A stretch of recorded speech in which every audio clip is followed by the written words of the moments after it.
യൂസുഫ് നബിയാണെങ്കിൽ യുവത്വത്തിലേക്ക് കാലെടുത്ത് വെച്ചു. അമൂല്യമായ സൗന്ദര്യത്തിന്റെ മൂർത്തിഭാവമാണ് യൂസുഫ് നബി സ്വല്ലല്ലാഹു അലൈഹി വസല്ലം. സുലൈഖ പോരാട്ടത്തിനും കിട്ടുന്നില്ല. ഇപ്പോൾ യൂസുഫ് നബിയെ കാണാൻ പോലും സുലൈഖക്ക് കഴിയുന്നില്ല. യൂസുഫ് നബി ഒഴിഞ്ഞു മാറി കളിക്കാൻ. അപ്പോൾ തന്റെ കൂട്ടുകാരിയോട് വേദനയോടെ സുലൈഖ പറഞ്ഞു, എടി വില കൊടുത്ത് വാങ്ങിക്കൊണ്ടുവന്ന അടിമാണ്. നമ്മൾ വിചാരിച്ച പോലെ തന്നെ ഭയങ്കര ഭക്തനാണ്, തത്വമുള്ള ആളാണ്. നമുക്ക് വിചാരിച്ച പോലെ കിട്ടുന്നില്ല. ഞാൻ ഇത്ര കാലം വേദന നടക്കുന്നൊന്നും നടക്കുന്നില്ല. അപ്പോൾ അവർ തട്ടിപ്പറഞ്ഞു, ചിലപ്പോൾ ഈ കൊട്ടാരത്തിൽ വെച്ച് എന്തെങ്കിലും നടന്നാൽ നിന്റെ ഭർത്താവ് അസീസ് അറിഞ്ഞേക്കുമെന്ന് ഭയന്നിട്ടാവും യൂസുഫ് മാറി കളിക്കുന്നത്. അതുകൊണ്ട് നീ രാജാവിനെ സോപ്പിട്ടിട്ട് രാജാവിനൊന്ന് സോപ്പിട്, എന്നിട്ട് വേറൊരു കൊട്ടാരം ഉണ്ടാക്കി തരാൻ വേണ്ടി പറ, ഒരു പുതിയ കൊട്ടാരം ഉണ്ടാക്കി തരാൻ വേണ്ടി പറ. ഈ കൊട്ടാരത്തിന്റെ കുറച്ച് അപ്പുറത്ത് അന്ന് രാത്രി സുലൈഖ അസീസിനൊന്ന് സോപ്പിട്ട് വിളിച്ച്, സോപ്പിട്ടാൽ ഞാൻ കൊടുക്കില്ല, മാതിരി കറപ്പാണ്, എന്നാലും സോപ്പിട്ടിട്ട് പറഞ്ഞ്, ഈ പഴയ കൊട്ടാരം അതിന്റെ അന്തരീക്ഷമൊക്കെ ഇപ്പം മടുത്തുപോയി, ഇവിടെ ജീവിച്ച് മടുത്തുപോയി, അതുകൊണ്ട് നമുക്കൊരു പുതിയ കൊട്ടാരം ഉണ്ടാക്കിയാലോ. അസീസ് ഇവിടെ സ്നേഹം കിട്ടാൻ പറഞ്ഞു, റെഡി, നാളെ നമുക്ക് നോക്കാൻ തുടങ്ങി. അങ്ങനെ കൊട്ടാരം ഉണ്ടാക്കാൻ തീരുമാനിച്ചു. അസീസ് ആർക്ക്? സുലൈഖക്ക്. ആ പാവത്തിന്റെ സന്തോഷം കിട്ടാൻ വേണ്ടിയിട്ടാണ് ഈ പാവം ചെയ്ത്. അവസാനം അതിന്റെ പ്ലാൻ വരച്ചത് സുലൈഖ. ഏത് ഈ കൊട്ടാരത്തിന് പ്ലാൻ വരയ്ക്കും, നമ്മുടെ പൊരണ്ടാക്കാൻ പ്ലാൻ വരക്കൂലേ? നമുക്കെന്ത് പ്ലാൻ വന്നത്, എഞ്ചിനീയർ വരച്ചത് നമ്മൾ എടുക്കുന്നതല്ലാണ്ട്. അപ്പൊ സുലൈഖ തന്നെ, സുലൈഖ അപാര സാധനം, സുലൈഖ പ്ലാൻ വരച്ചു, ഭയങ്കര രസമുള്ള പോലെയാണ്. എന്നിട്ട് ആ വീടുണ്ടാക്കി, വർഷങ്ങൾ കൊണ്ട് വീടുണ്ടാക്കി, മനോഹരമായ വീട്. ആ വീടിന് പേരിട്ട് ബൈത്തുൽ സുറൂർ, സന്തോഷത്തിന്റെ വീട്. മൊറോക്കോയിൽ നിന്ന് വന്ന ഒരു ചിത്രകാരൻ ചിത്രം വരക്കുന്ന ആള് ഈ ബൈത്തുൽ സുറൂറിന്റെ ഫ്രണ്ടിൽ ഒരു ചിത്രം വരച്ചു വെച്ചു. ഒരു ചിത്രം ദൂരെ നിന്ന് നിങ്ങൾ നോക്കിയാൽ അസീസ് രാജാവ് അല്ലെങ്കിൽ അസീസ് ഈ സുലൈഖാനെ ഇങ്ങനെ ആശ്ലേഷിക്കുന്ന രൂപത്തിൽ ഇങ്ങനെ പിടിക്കുന്നതായിട്ടാണ് ചിത്രം. എന്നാൽ അടുത്ത് വന്ന് ശരിക്കും നോക്കിയാൽ മനസ്സിലാകും അസീസ് അല്ല, യൂസുഫ് നബിയാണ് പിടിക്കുന്നത്. ഇതാണ് ആ ചിത്രത്തിന്റെ പ്രത്യേകത. നല്ല ചിത്രം വരക്കുന്ന ആൾ ചിത്രം വരച്ചാൽ ഇവിടെ മൈസൂരിൽ പോയിട്ട്, മൈസൂരിൽ ആ രാജാവിന്റെ കൊട്ടാരത്തിൽ കയറുമ്പോ അവിടുത്തെ രാജാവിന്റെ ഒരു ഫോട്ടോ കൊണ്ടാണ് വരച്ചു വെച്ചത്. ഒരു പഴയകാല ചൈനീസ് ചിത്രകാരൻ വരച്ചതാണ്.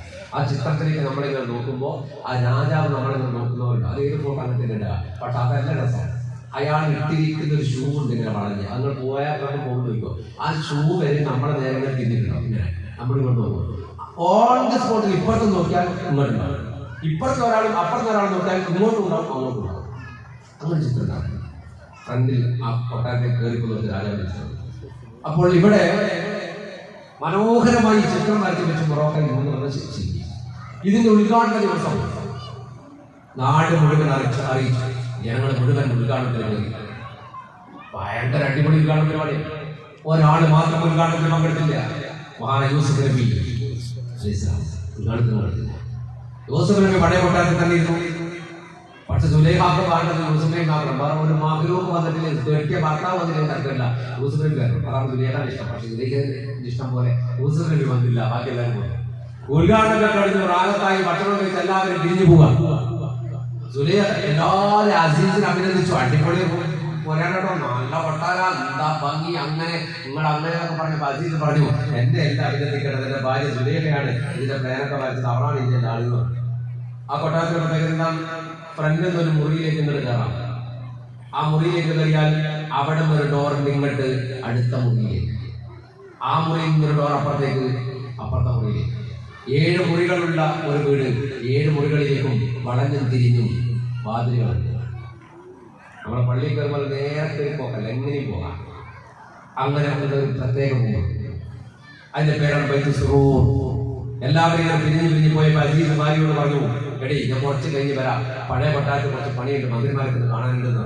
അപ്പോൾ ഇവർ മനസ്സുകൊണ്ട് പറഞ്ഞു, കുറച്ച് വരണമെന്നില്ല, നീ വരണമെന്നേയില്ല.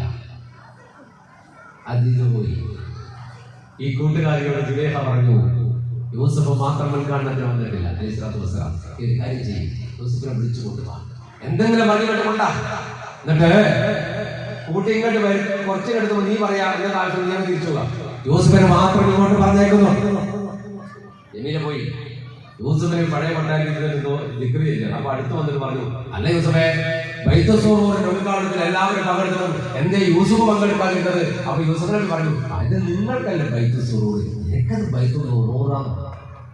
ബുദ്ധിമുട്ടിന്റെ ഇടങ്ങേറിന്റെ പയ്യാണ്, മൂപ്പർക്കാക്കി ഇടങ്ങേറുണ്ടാക്കിയത്. അപ്പോ അല്ല ഏതായാലും മുതലാളി വിളിക്കുന്നുണ്ട്. ആര്? സുലേഖ ഇവിടെ വിളിക്കുന്നുണ്ടോ? ഞാൻ വരുന്നില്ല, അപ്പൊ അവനെ അടിമയാണ് നീ. മുതലാളി പെണ്ണാണ് നമ്മള്, മുതലാളി വിളിച്ച് അടിമ പോണ്ടായിരുന്നു. പോണോ എന്നാ വിളിക്കോ, ഞാൻ പോല അല്ല, ഞാൻ വരാം ആയിക്കോട്ടെ. കുറച്ചും മുന്നോട്ട് നടന്ന് ഇറങ്ങുമ്പോ മൂപ്പർ പറഞ്ഞു, അല്ലാഹുവേ സഹായിക്കണം പഠിച്ചോനെ, ഞാൻ വെറുതെ വിളിച്ചിട്ട് പോകാൻ നിൽക്കാറില്ല, ഞാൻ ഓണ് മുതലാളിയാണ്. കുറച്ചപ്പുറത്തെ പെണ്ണ് പറഞ്ഞേ ദിവസം നമ്മൾ നടന്ന് എപ്പം വരാം, ഞാൻ ചെറിയ പണി എപ്പം വരുന്നത്. ദിവസം 7-6 ഇങ്ങനെ പോവാണ്.